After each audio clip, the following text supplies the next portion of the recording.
Well, welcome to My Toy Life. We're a couple minutes late, but thank you for being patient and waiting on us. Uh, we appreciate you joining us. And if you have any comments or questions, please put them in the chat. We'll try to keep checking on that and bring you on if you have a question, if you have a comment for our guests or one of our guest hosts. So we thank you for joining us. Please like and share. Post this on as many groups as you can that you're able to. I know some groups don't like you posting things, so be sensitive to that and post it where you can and where you're able to. Without further ado, we're going to bring in Rick. Hello, Rick. How are you tonight? Good. Good. And we've also got Stacy with us tonight. Hello, Stacy. How you doing, guys? Hey, Stacy.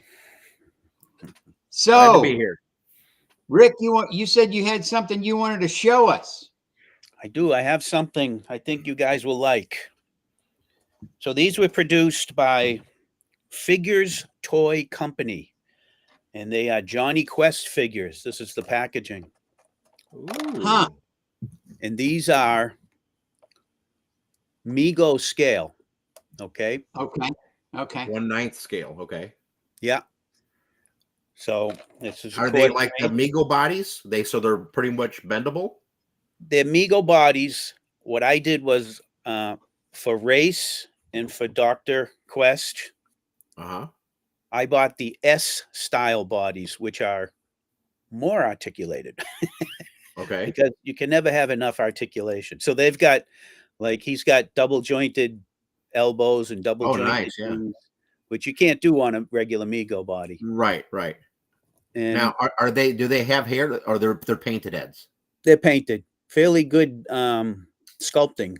Yeah, brother, you need to send them to me because I can flock them for you. I might. I can pop the heads off and send them. Yep. And the really fun one, they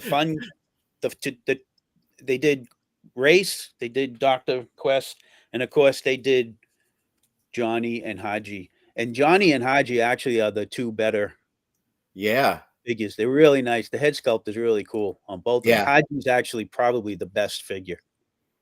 Yeah. Well, Johnny's really much better looking too. I mean, he looks more like the cartoon.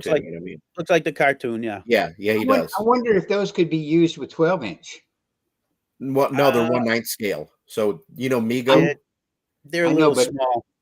They're too small for the kids. Okay. It's like Planet of the Apes little figures with. Oh, okay. Yeah. Too small. Yeah. Or Star Trek figures with GI. Yeah, it wouldn't work. So the one thing they did was they made the 4 figures and then they stopped. They didn't make anything else. So what they didn't make was Bandit. I know. And how can you have Johnny Quest without Bandit? I know. So I found a Bandit. Oh, cool. And what I did was, did you buy that new? This was a little porcelain dog I found on eBay. Yeah, I can flock that to you for you too. Because we made them. So buddy of mine, Paul Harrison from Third Son Books, he found the little dogs, and then I painted the collar and then painted the mask and then flocked them. So we did the 12-inch ones. So those came out cool. Everybody loved the Bandit dogs. I mean, this thing. I had to. I used little magic marker to put his mask on. Yeah. You did a good job. It looks really good. Yeah, and I was lucky. The scale was right, and I was taking a chance buying it, and it turned out to be perfect. Right. Awesome. And of course, I got all the creatures that you see in the opening sequence. I got all of them to go. Oh, okay, cool. The Komodo dragon. Of course, Haji's got a snake. Little monkey. Oh, wow. Panther, the Black Panther. So I even had Toro the Terrible, but I sold them. Where did you find those? All on eBay. Oh, okay. So you just kept looking for the right size and stuff? Yeah, they give measurements and these are I mean, you can find these easy, the Komodo dragons, Yeah. and they're big. They're really, Yeah. Yeah. Hobby Lobby sells all that kind of stuff. You can go there for, you know, Yeah. and what's nice, you can usually buy them piece by piece. So if you only want one, you know. Right. Right. Right. Yeah, that's cool. So anyways, I've had those for quite a few years. And the last time I checked, which was a while ago, you could get those on Amazon for the same, not regular price. They weren't marked up. Really? How much were those, if I I can think ask? they're like $30 a piece. It's not too bad. It's a little on the high side, but it's not too bad. I mean, A little bit. figures today, they're not like their prices like what we were when we were buying them as kids. So, I wish we could buy them that cheap again. Well, I base it all on, the 6-inch figures you buy, Marvel Legends, Yeah. these classified Joes, they're $25 a whack. Yeah, I And know. then they're creeping up to 35, Yeah. Yeah. So if you can get a 9-inch figure for $30 and he's, got a head sculpt like that. I know that's and see, and the clothes and everything too, that's the goods. that's So the kicker. that's what I base everything on. Yeah. I've got a figure on pre-order made by Higher Toys. They're getting in. They make a 118 scale. Now they're getting into the 112 scale. Okay. And I've got a Rambo on pre-order, and he's $90. Oh yeah, yeah. But he comes with a bunch of stuff, hands and guns, and he's fully articulated. So that's the game now. That's how it is. Yeah, yeah. Go ahead. You go ahead. What are you doing, Stacy? Well, I was going to say the packaging that it comes in, it's a clamshell thing. Is that made to come apart and then you can put it back together? So, that's what it looked like. Yeah, because that's nice because you can put it back in there for display. And then, you don't have to ruin it. It has the twist ties, but you can just put those back on. Yeah, yeah. That's So, beautiful then. Yeah. So that makes it worth it because then you can just put it back in the package and you could either put it up on the wall or whatever. You don't have to worry about getting dusty. Yeah, and you don't lose the card or anything. It all stays nice. Yeah, beautiful. Beautiful. Well, Murray says hello, and we have greetings from Sweden. And then let's see, we got Action Toys or Action Figure Joe's. He says hello, everybody. Yeah, the gang's all here. I don't know if you guys collect any of the mini brands, but I try to pick up one or two of them every now and then because it'll have things like Minute Maid orange juice. Oh yeah. I've seen that stuff before. That's good. That's good accessories for Joe. This one here is hot glue gun. I never seen that. It's the right size. And then you got the goldfish. Oh yeah. Gotta have goldfish when you're on an adventure. Yeah. And the one pack I got even had money in it, which I thought was cool. And then it came with a charge card. This pack came with a charge card. American Express. Don't leave home without it. Oh, the gold one too. And it even has the little credit card thing that you can slip it in.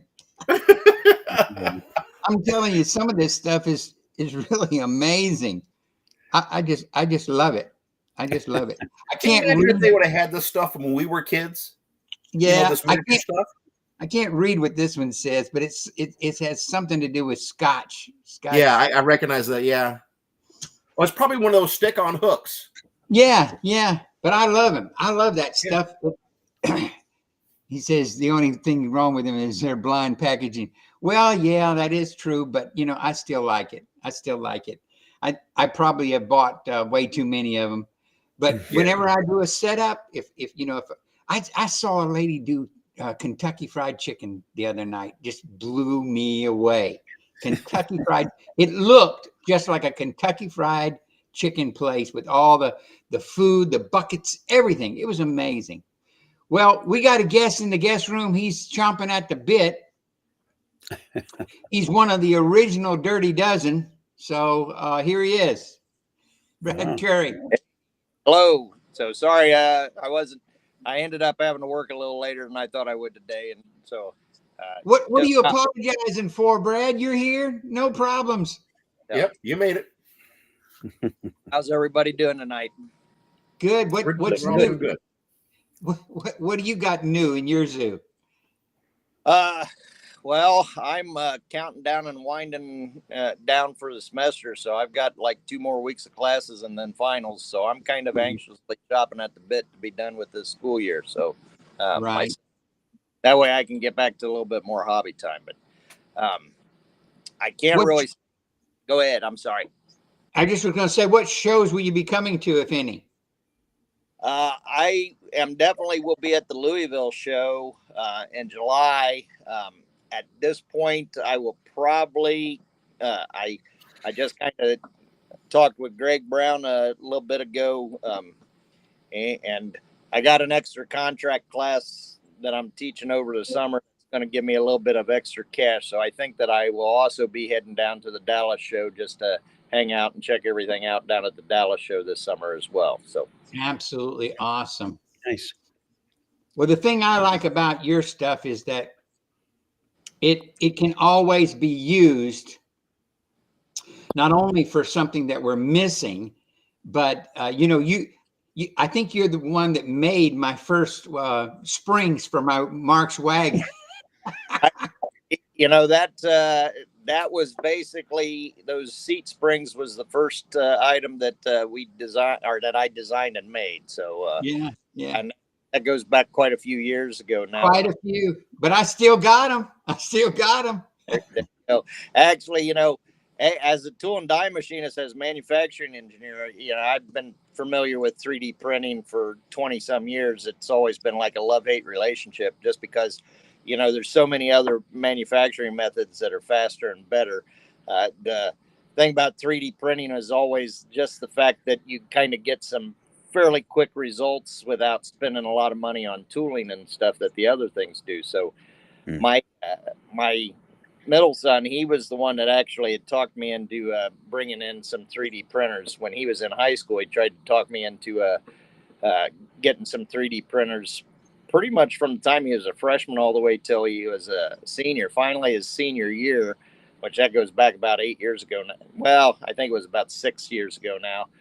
His senior year, he was like, Dad, he'd saved up money, and he asked me if he could use some of his money to buy one. I'm like, hey, it's your money. Well, when he got it, about a week after he got it, I was like, okay, now that you got it, I'm going to design these, borrow your printer, and let's see how it goes. So, and that's kind of it all just kind of stemmed and went from there. So my only problems now, I mean, most people don't realize the amount of time. The 3D printers themselves, once they get set up, and that's not really that much of a challenge. It's the design work that you got to do to actually get your files and put everything together. So, Right. What's your biggest seller? What do you sell the most at? It's hard to say. Probably over the years, the biggest seller is probably, I mean, it wasn't long after I did the seat spring that I also needed the ATV windshield. So, I mean, that's definitely been one that was a top dollar. And I started doing the 5-star Jeep windshields there too. So I've sold an awful lot of those over the last 6 years as well. And that whole the Jeep is, I've been G.I. Joe collector since the early 90s and had a Jeep for all that time. And it wasn't until I started to actually back engineer and design some of those parts. You don't realize how many stinking parts there are that goes to that Jeep until you start to actually really redesign and put them all back together. So I think there's about 30 some parts right now on the Jeep alone that I do. So I think there's 5 of your parts on my Jeep. Yeah. They're always, I got a lot more respect for what Hasbro did with it. I'll be honest with you though. I like the Marks. I think the design on the Marks Johnny West Jeep or the Stony Smith Jeep was a little bit better for the time. And I like that one a little bit better than the Hasbro Jeep. But yeah, I mean, it's pretty incredible all that goes into it. So now it's like every time I see one, it's like, I really better understand now the reason why, if you've got or all original, completely original Jeep, why that one's worth $200 versus the $20 beaters that you can see at flea markets all the time. That's right. That's right. Well, anybody have a question you want to ask Brad? Um, Can I ask him, but- so are you a vintage collector or all the way up into the 90s and 2000s? I am a predominantly an adventure team collector. That was what I played with as a kid from the Yeah. 1970s. So, I've been kind of collecting, buying, selling, dealing all through the 90s. Actually, I would go and um, I lived out in Philadelphia at that point, and I would travel all up and down the 95 Interstate 95 corridor, really between like Washington D.C. all the way up into New York, doing different toy shows out there in the 90s and flea markets. And I always kind of looked at my selling as a way to kind of give me the ability to afford to buy the stuff that I wanted for my own collection. So, Yeah. And I had acquired quite a pretty nice collection of packaged adventure team stuff, but I've of course since sold all of my packaged stuff off and just concentrate on loose adventure team. When my kids came around, we were buying up and they were playing with the um, 12-inch stuff that was being produced, not just by Hasbro, but there's always Cotswold with all their stuff. But in the 90s, we were buying Ultimate Soldier stuff and the Hasbro and some of the other lines that were coming out to play with those. And that was always great. My younger brother, I think when I was like 15, my younger brother is about 11 years younger than me. I bought him his first 3 3/4-inch Joe, which was a beachhead figure, and kind of got him started. And so he was basically, as a 15-year-old at that point, I was too old according to my parents, I was too old to play with toys. And so I was kind of using my little brother as an excuse for me to still kind of play with the GI Joes and stuff. But I don't really collect the 3 3/4-inch, but I've always kind of bought and sold and dealt with those again as a way so that I can get the stuff that I want for my own collection. But Well, why don't you show us, if you have the ability to show us a couple of the parts that you designed for the adventure teams? Don't you have a couple of I can't even remember the names of them, but they stand up and have dials, or they look like they have printed dials on them and things like that. Didn't you design some things like that? Oh, you Yeah. like the sample analyzer, stuff like that? so the most recent things that I designed, I was trying to get online a little bit earlier to kind of show some of the original design work, but couldn't quite get everything taken care of here. And I don't know if there's a way that I would be able. I'm actually on my cell phone right now instead of my computer, so I don't know if I was able to get on my computer. If there was a way that you would be able to share my computer screen through this app or not, Terry? No, I'm sure it's possible, but I haven't learned how to do it yet. Yeah. So, so back. But do you have something that you've printed that you can just hold up and show us? Yeah, if you want to give me a few seconds. Yeah, take your time. We're not going anywhere. So but the one thing I was going to mention before that, like I think probably what you're thinking of was down at Toylanta. I had a couple of those of the newer stuff that I've just designed. Some of the different backpacks there that was that I put in the drama. I donated all of those to the charity auction at Toylanta. So. Other collectors bought those up in the charity auction at Toylanta, so I don't have those anymore, and I haven't quite yet printed out some more. But if you give me a second, I'll go grab a couple of things and I can show you. Yeah, take your time. Take your time. So yeah. A few years ago, I don't know if y'all know Patches of Pride. Yeah, I remember them. Yep, they're gone now. Yeah, he was going to be coming to Joelanta, and he wanted to advertise his business. And so he asked on his website for 12 people to contact him. And he was going to give each one of them free advertisement, free coupons to give out, discount coupons, things of that nature, a few T-shirts that we could even give out. And then he gave all of us T-shirts, and he called us the Dirty Dozen. So there were 12 of us that year. And Brad Curry was one of the Dirty Dozen. That's what I was referring to earlier. And my grandson was number 12. Yeah. Now, the interesting thing is that 2 or 3 of those people aren't even with us anymore. They passed away. Oh, wow. The Dirty Dozen is down to, I think, a Dirty 10. Yeah. Mhm. It's too bad. I miss them. Mark was really he was a great guy, and he did some really good stuff. You know, His stuff was quality. His stuff was quality really stuff.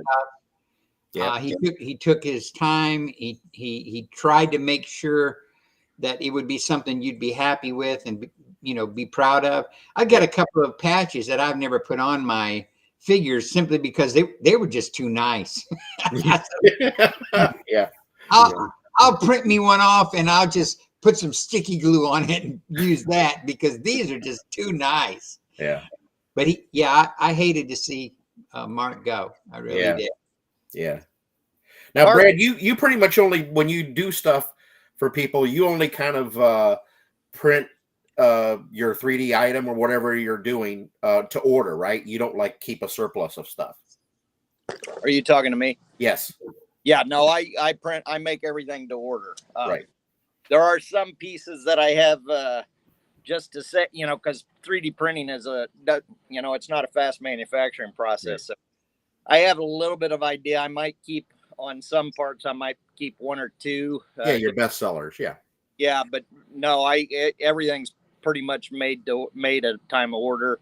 That way, I don't have to kind of keep an inventory, and space is always at a commodity.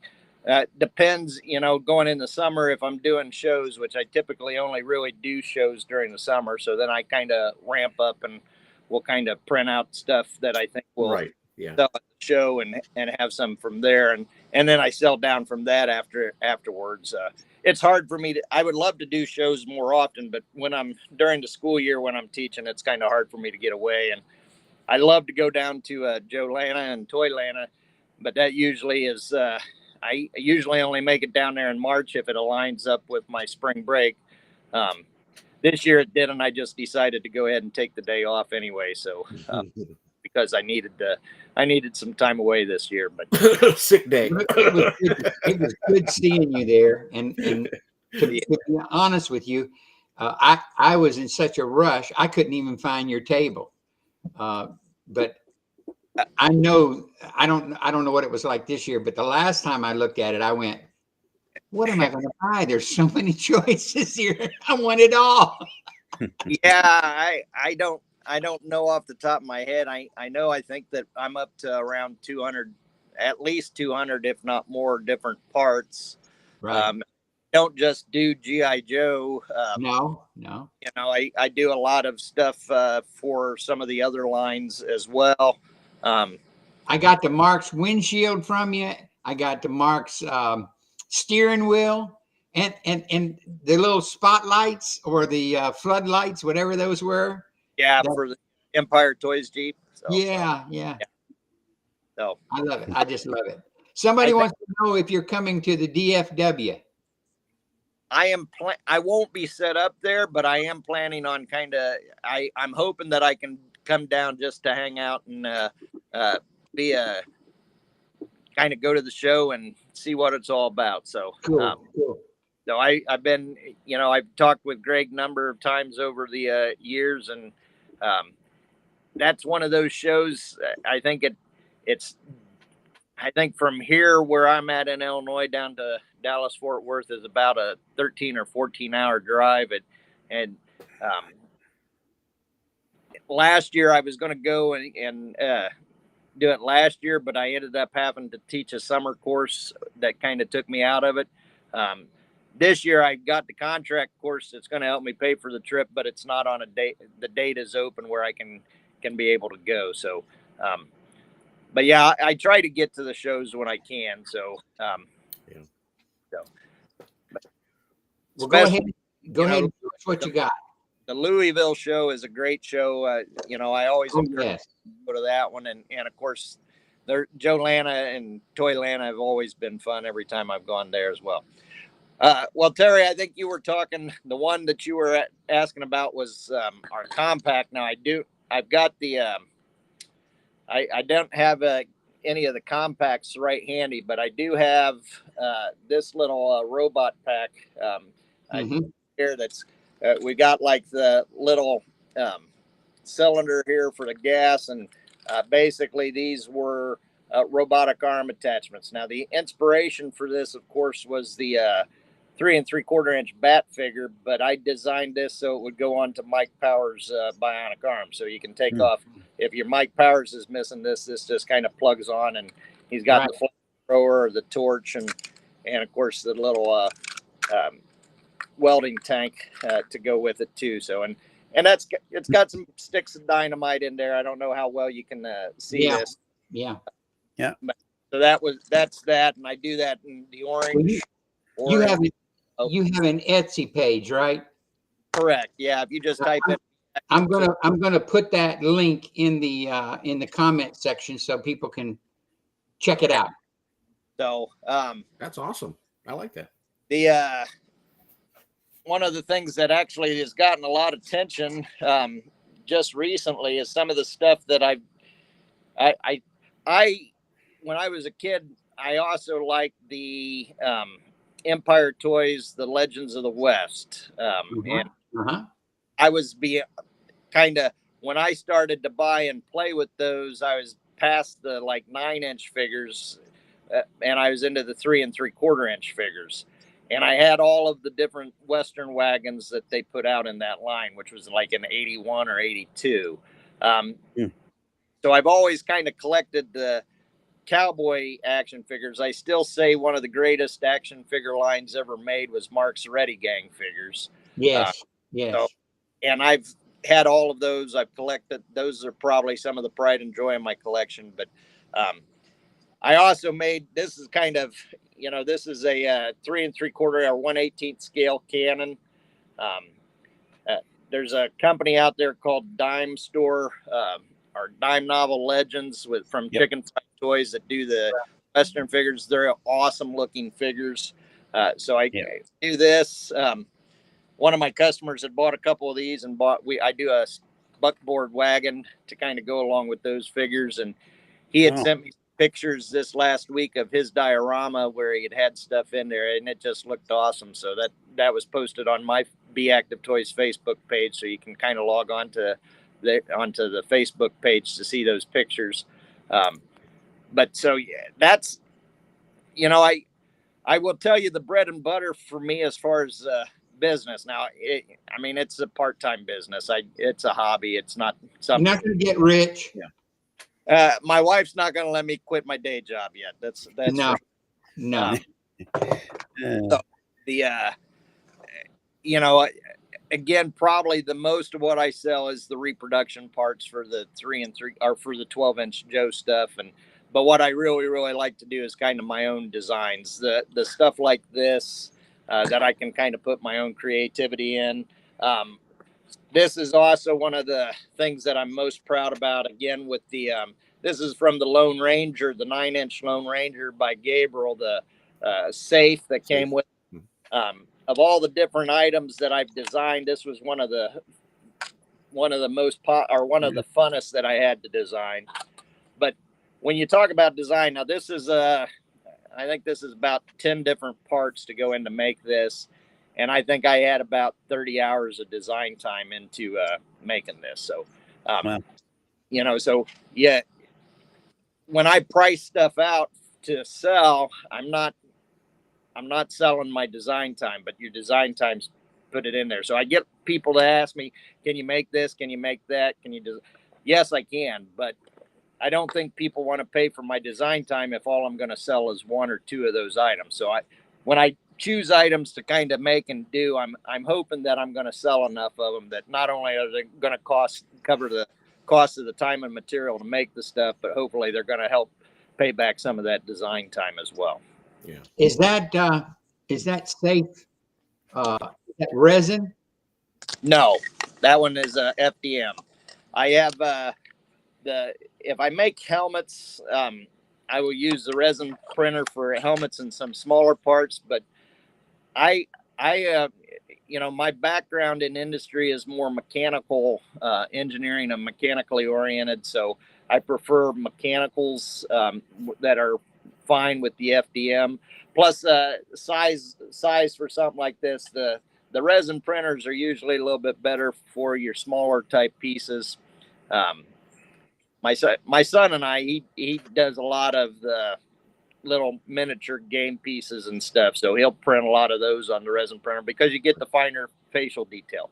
And of course, if I was designing body parts and head sculpts, then I would certainly be printing those on the resin printer as opposed to my FDM printer. But for most of the mechanical parts that I do, I prefer the FDM printer. Resin, it smells, it kind of makes a mess. It's not my favorite. I love the results once they're there. I just hate the whole post processing, the cleanup, the curing of it, and yeah. So do you have to wear a respirator with that thing? No, you don't really have to it wear. Smells. Okay. Yeah. Smell to the different resins, and Yeah. there is hazards associated with that too. So Yeah. Do you use denatured alcohol when you do the wash? and my parts washer. So Yeah. we finally it took us about 2 years before I broke down and went ahead and bought one of the wash and curing stations. I mean, I'm kind of glad I did it. Yeah, worth it. They save a lot of time. Yeah. And actually some of the stuff, actually I'm creating a couple of packaged items for the Louisville show, and just kind of as a joke, where we need more flare guns. So flare guns. So that package piece, there'll be a flare gun and a 45, and I resin print those. Those pieces are resin printed. Because the one thing that I do like about the resin printer is I can. I think when I use that, I can print out like 30 of them at one time. So, right. There are pluses and minuses to resin versus FDM. It depends on what you want. And right. The more you get involved in it, the more you kind of understand the nuances and make the decision, hey, this is what I want to use for that. Like Greg with Cotswold, the construction helmet, the safety helmet, with the colors and stuff for that, that's resin printed because it just looks much nicer as a resin print. Smoother and everything. Yeah. So, I know somebody who's looking for billy clubs. Yeah. Interested. Yeah. I found him last night, but Brad was my first guy that I reached out to. My son has printed me some billy clubs. Yeah. But because he's not a designer like you, the first one he brought me looked like a baseball bat. Okay. I said, no, son, that's not a billy club. But I did find someone that has 3D printed some. So, but thank you for mentioning it. Did you make anything else to go with that Lone Ranger safe, or was that the only thing you made for the Lone Ranger? Well, I do the seat springs for the Lone Ranger wagon, which actually the Lone Ranger wagon is the same molds as the Bonanza wagon from American Character when they did the Bonanza figures in '66, and then Gabriel picked that up and had the molds where they used it for the Lone Ranger's wagon. Terry, without looking, I do multiple different parts and stuff for the Lone Ranger. I don't know if you've done this or not, but this is something that I was thinking about a few years ago, is if somebody could make that chuck wagon thing that goes in the Lone Ranger one and make it the size of the Marks one, that would be cool. Because then you could put that in the back of your Marks wagon. Because I know a lot of people collect Lone Ranger, but I made a decision myself a long time ago that I can't go in all these different directions. Right. The little ones, the middle ones, the little ones. So I just stick to 12-inch. And I can mix my Marks with my G.I. Joes and vice versa, but I can't get into the other stuff. when you get to the 1/6 scale, like I had, I forget, somebody in one of the groups asked me about making this in 1/6 scale. Now, Okay. which I've got the design. So I have made this in the 1/18 scale as well. Right now, you'd classify this as like 1/9 or 1/10 scale. At 1/10 scale here, this is about 14 hours to print. So when I move that up to 1/6 scale to make this for 12-inch figures, instead of 14 hours, we're about 30. And so I also take into consideration with that is like, okay, how many people are going to be willing to pay time and material for the 30 hours plus the material that costs that goes into that too. So what would it do? What would it do? Would it come up to something like $40 or $50 for a safe size? Probably be something like that. I got you. Okay. So, and that's the same thing with like that part that you mentioned on that goes on the back of the wagon. The print time on that would probably be up there about the same time. So yeah. So there's the economics behind that. It's like, okay, is there a market? Are collectors going to be willing to pay that much for it? And even with some of the smaller stuff, there was one. Since you mentioned the Johnny West stuff, there was one collector that kept hounding me. This was about 3 years ago to make the Johnny West strong boxes. And I'm like, why on earth do you want me to make and design the Johnny West strong boxes? I mean, every time I buy a collection of Johnny West stuff, I get at least strong boxes. So it's like, they're everywhere. Yeah, they're everywhere. Yeah. So my mentality, I'm like, why would I take the time to design and print something like that that is readily available, that you can have for $1 at pretty much just about any show or flea market that you go to that has them. So, but to be honest with you, I was a little short-sighted on that in some ways too, because there are some nice things and nice abilities to kind of be able to do them in different colors and stuff. I still haven't designed a strong box, but there are different things. So all of that kind of goes into my head when I'm trying to decide, hey, is this a part that I should make? Is there enough interest for people to want to buy it? So, is it something that I have about 10 of the strong boxes, and only one of them is silver, and all the rest are brown. All the rest are brown. Yeah, but like you said, I love them. It's just, I don't know, whenever I think I set up one time like a robbery, where the guy was driving his wagon and transporting some gold from one bank to another, and I had like 10 boxes in there filled with little tiny rocks that I had painted gold. Yeah. And then the guys came and robbed him. So that was a cool diorama for me. Yeah. So I love the strong boxes. I really do. But I don't, I don't know what it would cost. What is, just if you don't mind telling us, what does the safe cost when you sell the safe, for instance? I sell this for $25. Okay, so a strong box could be maybe $20, something in that neighborhood. With the just from what I know, if I would design the strong box, for me to turn around and back engineer and design the strong box, that would probably take me about an hour and a half of design time, because it's not that complicated. It's pretty simple design, but your print time might be about 2.5 or 3 hours. So that would be probably about a $5 item. So it'd be somewhere. Okay. Well, that's probably not even worth it to you. $5 is not really worth nothing. Well, I mean, it depends. If you were to if I all of a sudden got emails from like 100 collectors that said, "Hey, we want a strong box," and then you sure, sell 50, yeah. Generally, that's kind of, since you mentioned 50, that's generally about the number that I'm looking for. So because I figure that at sales of 50 of any particular item, then I break even on my design time, kind of get paid back for my design time. I've done a little 3D printing, so that's what I look at too for that number 50. Yeah. And, I've done, there's been a lot. I started about 3.5 years ago designing parts for the fire truck, for the G.I. Joe fire truck. And I personally thought that would be in big demand and that I would sell a lot. And I designed, I think I've got about 7 or 8 parts on it.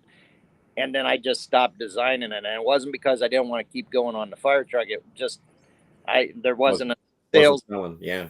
the amount of time that I was putting into. So I mean, I think I probably on all of, I was really working quite a bit on designing the ladder. Printing the ladder is a whole different challenge just because of the size. But so I kind of stopped because as like overall, I probably had close to 200 and some hours of design time just in the parts that I had made for the fire truck alone. And you know, when you're only selling like 8 to 10, then yeah, it's not worth it. Not worth it. So and Yep. and as much as I love to do it as a hobby and for fun, I mean there are also other things that I like to do too. So Sure. it's got to be kind of worth it. It's not so bad if you doing something you're making it for yourself too. Then that way you know you made it for yourself, and then you can sell others, and Right. that maybe will fill that little niche, you know. But Right. if Yep. you're not making it for yourself too, then it's kind of like, nah, 10, 20 Yeah. is not enough. And that's well, actually, you got this. So I show you the little Barn doors. at here. So actually, I about 5 years ago, because I wanted my own Western Town display for the those 3 3/4 inch cowboys that I had. I designed, of course, on a 1/18 scale, and I thought it was great. It looked great. So I've got, you can go onto pictures onto my Facebook page, or even onto the Be Active Toys Etsy site, and you can see the Western Town dioramas. I mean, because of the time it takes to print them and assemble, I mean, they're like $75 or so for each of those different towns. And I did like a double-decker hotel saloon type one. There's like a bank and a mercantile store and some other ones that I've done over the years. And I've sold a few of them, but not really enough to justify my design time. But that was something that I wasn't doing because I was interested in a bunch of sales. I wanted to myself for It was my for yourself, right? And so whatever you sold after that was great. right. And you know, because I do a lot of stuff for the 132nd for the Little Green Army guys or the Marks collectors. So this also came about as a way. Okay, now we got like little town motifs to kind of put with the smaller figures as well. So, which those are not on the website, by the way, or on the Etsy page. I've haven't really gone into full production on those to sell those, but it's coming. So, Yeah. What are those? What size are those? The little Western Town. this is geared for your the Marks figures are the 40 millimeter. Oh, okay, okay. They're they're not. I think they're 1/32 scale. Right, But right. you know, something like that, yeah. Marks play sets were Yeah, that yeah. was- The Mark's play sets. Okay. Yep. Well, that's cool. That is cool. I didn't know you did that one. oh yeah. Well, that's this is you know, that's the Navarone. That's one of the guns of Navarone from the Navarone Marks playset, which was one of my favorite Marks playsets as a kid. So I do those. That's the smaller one in the smaller cannon that goes with in yellow. So That's an 88. yeah, that went right on the if you bought one of the, and if you have one of the big gigantic Navarone mountains, you can hit my page up and you can place a lot of those accessories there with me. So, Well, I'm gonna have to share that because I'm in a lot of Mark's groups, because even though I don't have but 2 play sets, it brings back a lot of memories, and I love to look at what other people have designed. I looked at somebody else's layout the other day, and they had the Battle of Gettysburg, and I'm just sitting there with my eyes bugging out, you know. right. Well, you know, as much as I love GI Joe, and GI Joe, of course, was my favorite toy and the toy that I played with the most. As an adult, kind of going through and seeing everything that Marks Toys did in all the years that Marks was in production, I really got, and with my background in manufacturing, I really have to hand it to the Yeah. craft people and the Yeah. factory workers of Marks with the stuff that they were able to do. I mean, it's you know, just from the manufacturing standpoint alone of, and Marks, not just the play sets, but the Johnny West figures. They had the die cast, all the lithography as far as the metal buildings that went with the stuff. They did model trains and electric trains. And it was just incredible the amount of toys that Marks Toys produced over the life of that particular company. And you know, I've always been able to like find the metal buildings, but not so much the roofs and the chimneys and the porches and stuff that went with it. So, I mean, in terms of the Marks play sets for the Fort Apache, I think I've got like the cupola and some of the front porches that I've designed. The Marks, I'm trying to think, I'm kind of blanking right now. Did you? The Untouchables playset, the warehouse. You know, I've made the ramp and the dock, loading dock and stuff to go to help Oh complete my! the house. You know, so those are the things that I really like. I do those for myself just because I want them to go with the metal buildings that I have. But then of course, I'm there to help the collectors too. And I always look at the 3D printed reproduction stuff as, okay, we know that it's hard to find certain stuff, and you might want to display a piece or you like it. So I always say, you know, use the 3D printed stuff if you can to display until you can find. Yep. And That's right. That's right. so, Well, the thing that is really deeply ingrained in my mind is my 10th Christmas. I was in California, and the boy across the street got Ben-Hur. okay. And that has never, that's a memory that I just can't forget. It's just, whenever I talk about toys and whenever I talk about Marks and the play sets, it just takes me back to 10 years old playing with the, you know, the Ben-Hur and the chariots and sitting those people up in the stands. It's just, and I don't have a Ben-Hur, but Yeah. but it's still part of my memory. It's just really strong. My grandmother gave me Fort Apache, and we lost it as I was growing up. And my son bought me one for my 40th birthday, and that just really was an amazing birthday and the present. It's of all my toys, that's the one thing that stands out to me is my Fort Apache. I love it. So now you had mentioned you've done some 3D printing as well. So Yeah. what are some of the things that you guys are 3D printing? Well, for me, I've just done like some canteens and stuff like that to go with big kits that we were selling, putting together like you know, figure stuff, you know, with accessories and stuff like that. So just kind of stuff like that, just mostly GI Joe stuff, just small stuff. I've got a couple of 3D printers behind me. I've got 2 more in the other room, and I've got 3 resin printers that I haven't had time to do anything with because I'm constantly working on GI Joes. I just Right. Now, eventually I'll get to them. Are you designing your own files too, or? Well, the plan is to actually start doing that, but you know, as you know, it takes a lot of time, and I don't have that time to do right now. So I've got the printers now. When I get to them, I'll get to them. But I have to get rid of all this other stuff, you know. So one thing I'm probably going to have to get from you. Don't you have the buckboard or the wagon's seat? Brad, don't you have the seat? Got 3 styles. So, Yeah. and a variety of different colors. So Yeah, I'm gonna probably have to get one from you because my son tried to 3D print one for me and it just didn't come out right. He has printed a lot of stuff, like you were saying earlier, for the gaming community because he plays a lot of those little games, and they have all these little spaceships and these little monsters, and he makes those like crazy, and then he paints them. but you know, to move to my size is it's just not really in his wheelhouse. One of the things he did really good for me is he did the anvil and he did my blacksmith tools for my marks.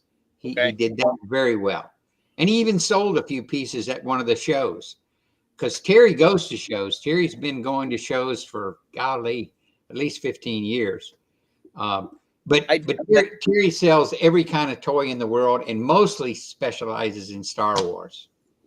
I do have an anvil set that I sell. Actually, I did a special for Cuts that I don't know if they still have it. I know where they've got an anvil set with an apron and tongs and Right. nice looking set. Yeah, so actually, I've been pretty excited by what Greg has been putting together on a lot of the different. Well, there's been quite a few of us 3D printers that Greg has been calling in to Right. kind of put some of these things together. But I mean, they've been awesome looking sets. He used. I designed a couple of years ago. I don't remember if it was 2 Kentuckianas or 3 Kentuckianas ago. I did it whenever it was that Steve Stovall did like the extraterrestrial one. I did a Geiger counter just as the set that I offered. Greg talked to me about that Geiger counter, and I sent him, and he kind of explained his concept with me. And man, he knocked that set that he put together with that Geiger counter and the yellow suit and breathing out. I mean, that set looked so awesome when he was finished and stuff. So I mean, he knocked it out of the park with that one. Yeah, I saw that set the other day. It was very good, very good, very awesome. Well, we're to the time of show when Rick is going to get his mayonnaise jar.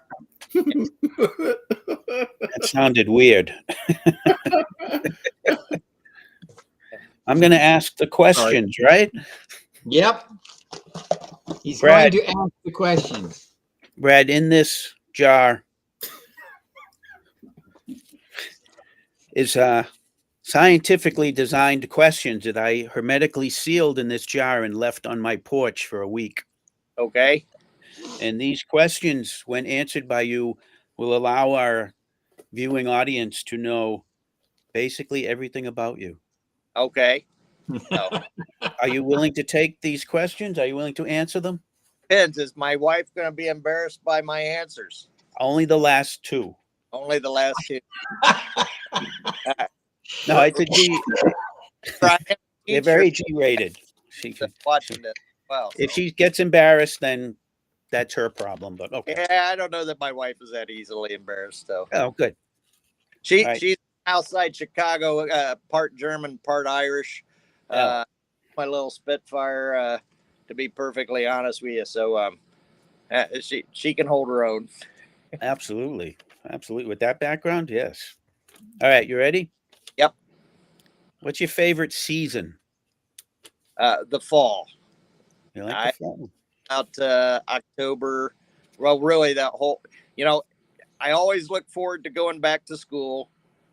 Don't ask me why. I guess that's just kind of one of those weird things as a teacher. I am always look forward to going back to school, and then I just love October, November, and December. So, all of the holidays and the way that one leads right on into the other. So I've always enjoyed that season. Very good. This question your wife might like. Okay. What's one thing you have that you should throw away? My T-shirts from high school and college. Oh, don't ever throw those away. Don't ever. I may have some socks and underwear from back then too, to be Oh, perfectly you honest. can get rid of those. That's okay. Now you're getting too personal, Brad. Would be the first one to say that I hold on to some of those things too long. So, What's the scariest animal? the scariest animal? I don't know. I scuba dived, and I was a certified scuba diver right after high school, and I didn't think too much at the time about the different animals that I was out there diving with in the ocean, but there's some pretty freaking ugly stuff out there now, and I will tell you that the one time that I was diving, when I came face to face with some barracuda, I started to breathe a pretty heavy breath on my regulation stuff. So and the barracudas, when you're underwater and you know that you're in their world, and that was kind of scary to me. So I don't even want to think about what I might go through if I actually was diving and came across the shark or something. But so for right now, I'll just say barracuda. All right. We'll take that. We'll take that answer. Captain America or Spider-Man? Spider-Man. I don't All right. even think on that one. Nope, that was quick. What's your favorite action movie? My favorite action movie. So think about this one. This is an important one. This one is an important one. I'm trying to think back to some of the action movies that I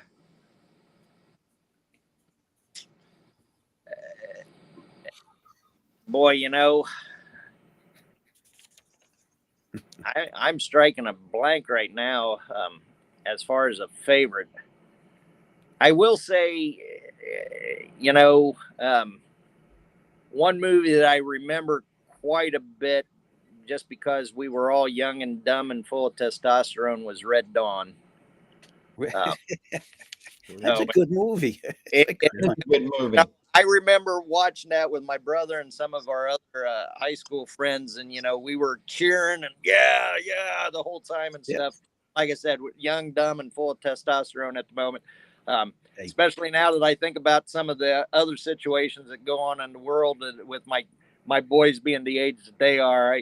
It makes me a little bit more nervous, and I'm not quite as gung-ho like I was in the 1980s with all that stuff. That's That why was they don't. directed- That's why they don't draft us old guys. That was directed by John Milius. He was awesome. Yeah, Milius was great. Do you believe in Bigfoot? no, I No. don't. So nope, sorry. Oh, I do believe in the New Jersey Devil. No, I'm just kidding. what's your favorite smell?